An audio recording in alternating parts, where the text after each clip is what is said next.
Good evening, I'm Ben, and welcome to the show, where you and I gather around this campfire to hear some of our fellow campers' scariest experiences.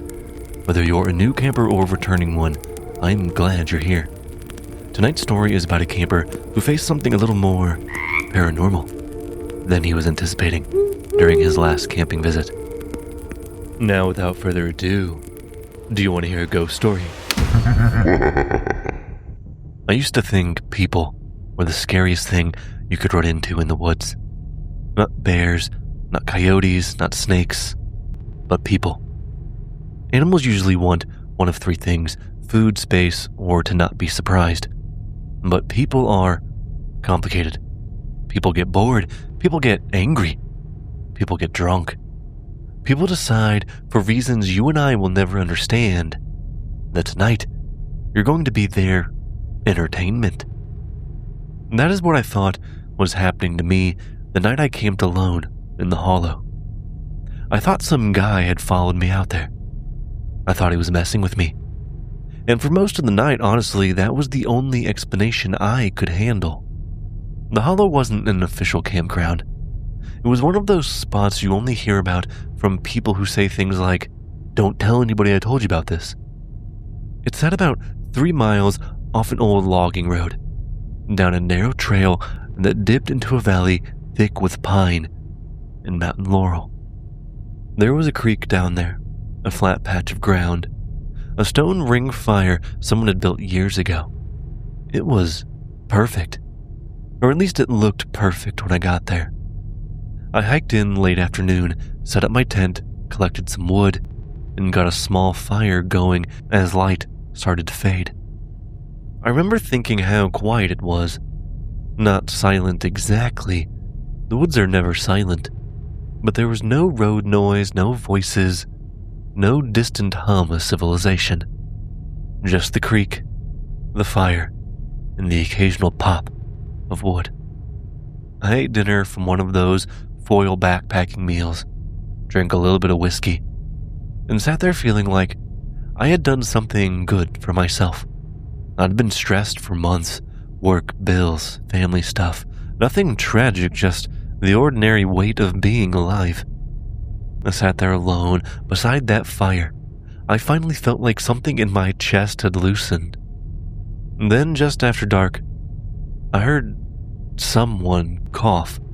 This wasn't an animal, not a branch breaking. A cough. A human cough. It came from somewhere past the edge of the firelight. Maybe 30, 40 feet away, where the trees were close enough together that the darkness looked solid. I froze with my cup in my mouth. Hello? No one answered. I just waited, listening. Yet the creek kept moving, and the fire kept snapping. Then I heard it again. A dry, deliberate cough. Like someone clearing their throat to make sure I knew they were there. Now this time I stood up. Hey! I didn't know anyone else was out here. Still, nothing. I grabbed my headlamp from the log beside me and clicked it on. The beam cut through the trees, catching the bark and leaves and the pale undersides of the branches. I swept across the woods. Nothing. No person, no eyes, no movement. Just trees. I told myself it had to be another camper.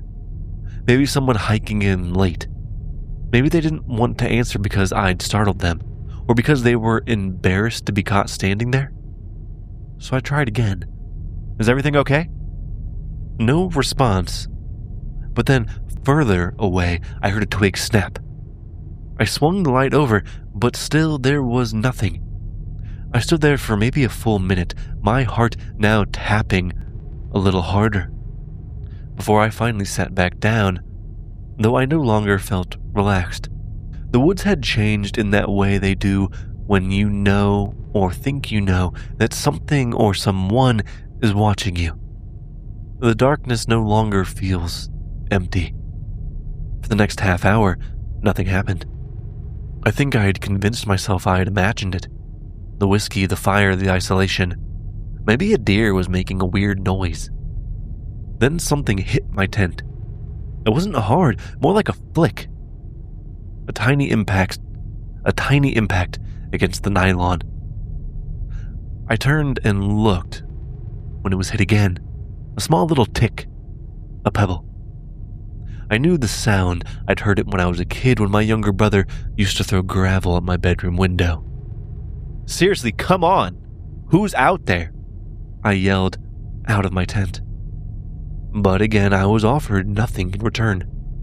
Only the tick of another pebble hitting my tent.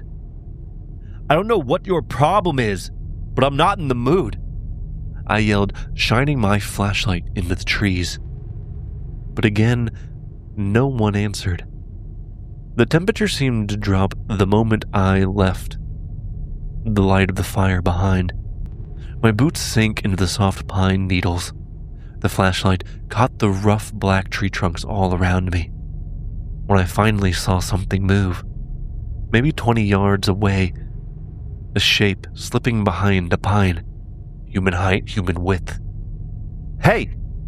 I started toward it, which was stupid, I know that now, but in the moment I was just angry enough to make myself brave. The shape moved again deeper into the woods. I saw the suggestion of a shoulder, the side of a head, I think, then gone, and I stopped. Because suddenly I realized whoever this was, whatever this was, had not run. They'd only moved far enough away to stay just outside the beam of my flashlight. And that scared me more than anything. More than if they had just charged at me with a knife. I backed towards the camp, keeping the flashlight pointed at the last tree I saw the person at. All right, haha, very funny. You win. My voice cracked. I packed up my food and everything scented, hung the bag from a branch like I was worried about bears, and crawled into my tent with the flashlight, my pocket knife, and my phone, of course with no service. I lay there, atop my sleeping bag, shoes still on, listening. For a long time, there was only the creek, but just like before, came something else. Slow, unhurried footsteps, circling the camp. Crunch, crunch, crunch, crunch. Not four-legged randomness. 2 feet, somebody walking. I held my breath and watched the dark fabric of the tent. The footsteps stopped near the fire. I could hear the embers shifting. Then I finally heard a man's voice call, "You awake?" Every muscle in my body locked. He was right there, not shouting from the trees. "Hey," I said, "are you awake in there?"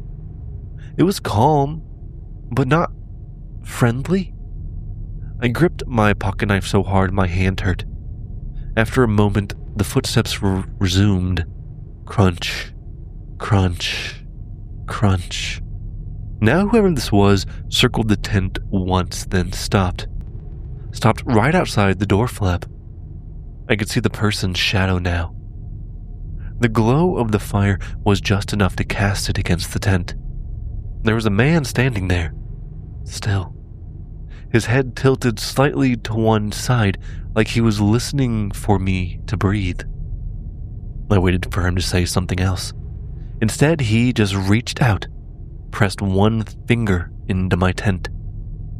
The finger withdrew, and then he pressed it in again, and again, and again, in random spots, like he was poking a dead animal to see if it would move. "Go away," I said. I meant for it to come out strong, though I think it came out thin and shaky. The man didn't move. I heard him exhale. Then I heard him laugh. Not loudly, just once.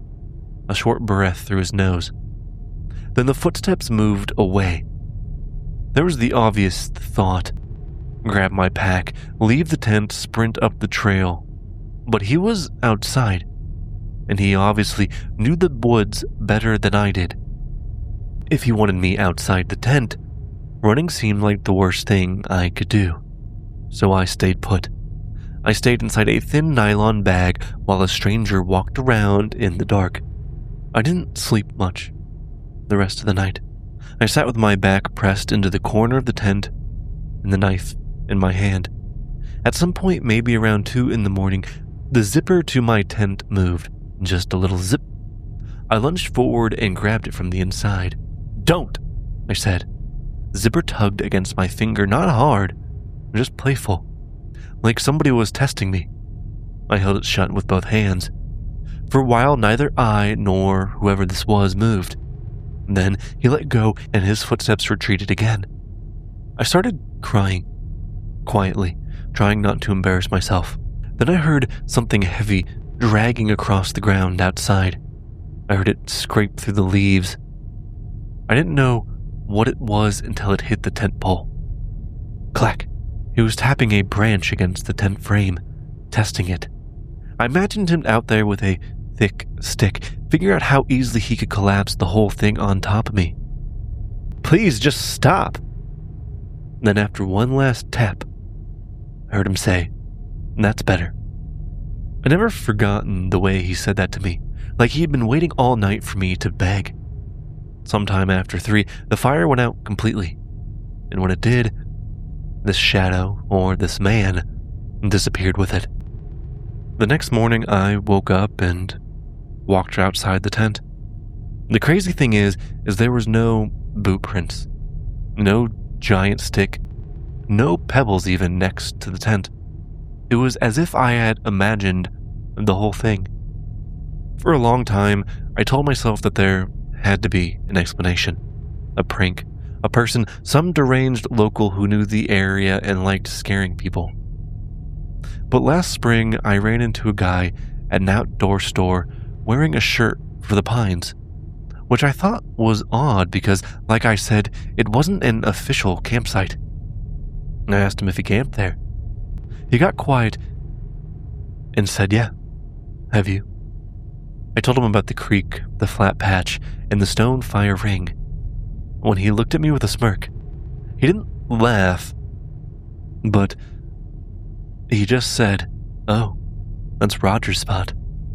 He told me people used to camp there all the time back in the day, before the logging road was washed out. Though one night, a man named Rodger went out there alone, never to be seen again. He was found 3 days later at the bottom of the ravine next to the creek, barefoot, feet torn open, his neck broken. He said sometimes Rodger is known to bother people who camp at his spot. He doesn't bother everyone, he said, just people who acknowledge him. He told me if I had not answered his cough, that I never would have had to deal with him that night. I think about this all the time because what if I didn't answer? Now, I'll never go back to the hollowed camp, but every time I do camp now, I listen to my surroundings, and sometimes I think I still hear a cough, though I never acknowledge it anymore. Thank you for allowing me to share your story. This was quite an interesting one to me. When I first came across this email, I honestly thought this was going to be a Bigfoot encounter. The twigs, the pebbles being thrown at the tent. But the more I read it, the more it intrigued me. It's very rare that you find a crossover into the paranormal for these kinds of stories. Typically, they're more cryptid. And while I've never fully been camping myself, I don't know if this story is helping me figure out if I want to go camp or not. But with that, I have no show announcements this week. But if to anyone listening, if you'd like to support the show and gain access to our monthly bonus episodes, head over to patreon.com/doyouwannahearaghost But as always, I'm just glad to have you all as campers on this journey. Please keep sharing the show with anyone you think might like these stories, or someone you're just trying to scare. If you're enjoying the show, please leave a review. I would love to hear from you. Until next time,